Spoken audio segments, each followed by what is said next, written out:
Hello! In the last video, we have successfully created an EC2 instance, and in this video, we're gonna see how to access that instance. Now, there are multiple ways to access. So, in this video, we're gonna see one of them. So, let's select this and let's hit connect. Now, we are trying to access it from a Windows machine and from our terminal. So when you come to your instance, when you hit connect, and these are all the options.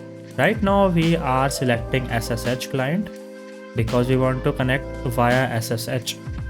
So let's open a terminal here. And remember, we downloaded a PEM file. So that PEM file is used to access these EC2 instances via SSH. So this simply gives you the whole command here, SSH, and the name of the PEM file, and note that you have to be on that folder. For example, for me, I am not in my downloads folder where the PEM file is located. So let's cd into our downloads folder. Now PEM file is there. So let's copy paste this command here. This is the PEM file and this whole is the name of our instance. Okay, let's hit enter and let's see, and we just connected in an instance. So this is an Ubuntu machine, right? We have created a Ubuntu machine. So for to verify if this is actually the file that we created, let's do a cat etc, and we are actually verifying the OS is Ubuntu or not.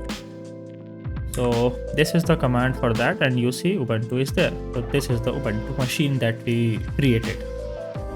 So this was one way of accessing our EC2 instance from SSH. And well, this is not a very easy way for some if you don't know, command line very well. I will show you a easier trick, and we will use that in every video from now on, that method and not this one. Alright, so let's see that in the later video and I'll see you in there.